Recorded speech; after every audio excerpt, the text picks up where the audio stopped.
il y a un fort pourcentage d'entreprises solopreneurs, prenons vraiment cette classe-là, qui se lancent en affaires et ils vont avec un modèle de marketing de réseau. Réseau marketing, MLM, appelez-le comme vous voudrez, là, il y a un paquet de façons d'en parler.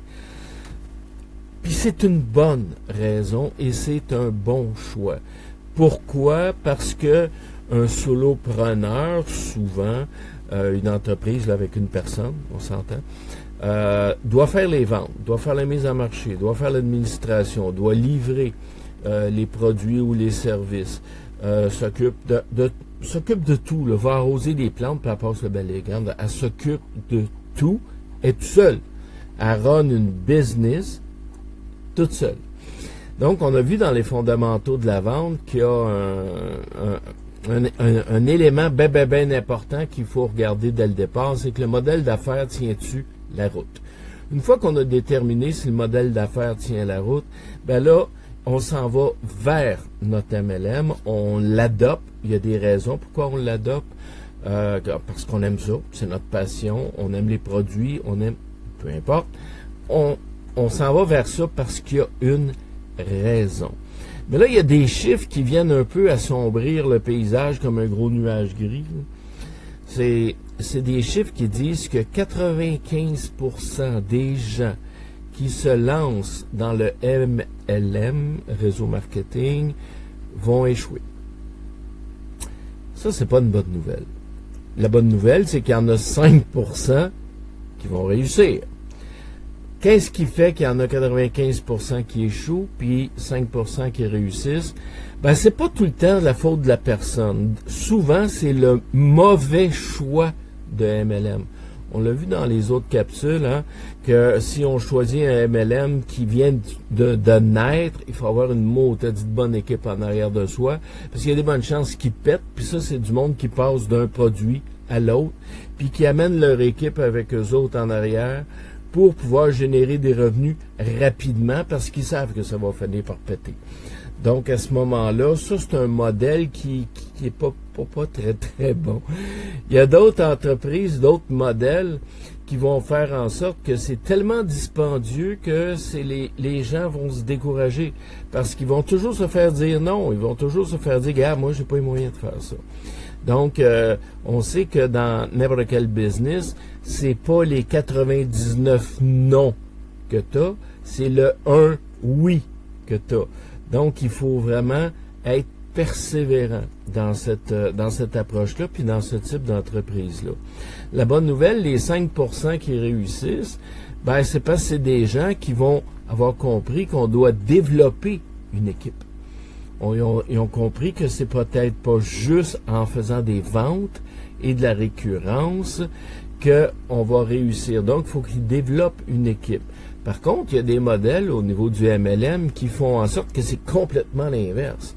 Donc, c'est des modèles qui vont faire en sorte que c'est tellement une belle niche large, il y a tellement une récurrence, puis les gens adorent tellement les produits, puis les produits étant très, très abordables, puis pour la plupart pas mal moins chers que dans les grandes surfaces, bien, ces gens-là, il faut inverser les chiffres. Ça veut dire qu'il y a 95% des gens qui vont devenir clients et qu'il y a juste 5% des gens qui vont vouloir développer l'entreprise. Et c'est là que ça devient intéressant.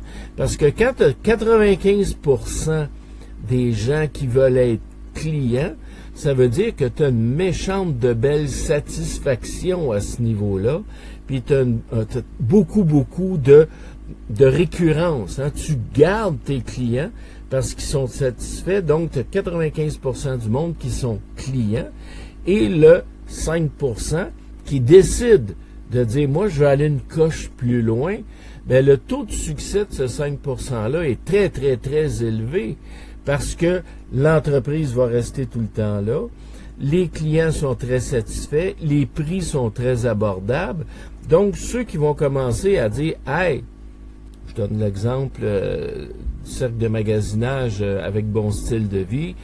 On le vit. Là. On en a fait des MLM, nous autres. Là. On en a fait un, puis un autre, puis un autre, puis un autre, puis un autre.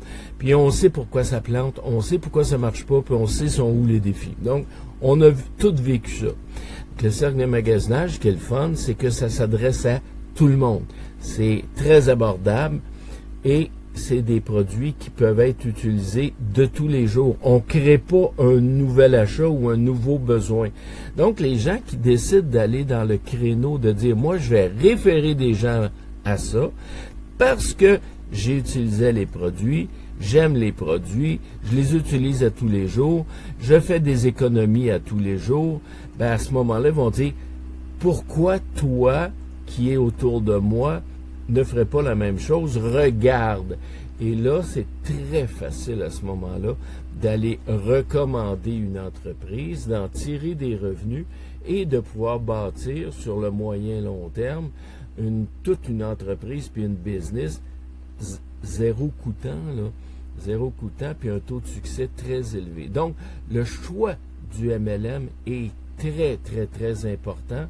Et ceux qui vivent des difficultés en ce moment, qui sont dans le 95%, qui veulent peut-être abandonner parce que c'est très difficile avec votre MLM, ben vous posez la question. Est-ce que j'ai fait ce qu'il fallait? De un, est-ce que j'ai fait les efforts qu'il fallait? Est-ce que j'ai fait toute la mise en marché qu'il fallait faire?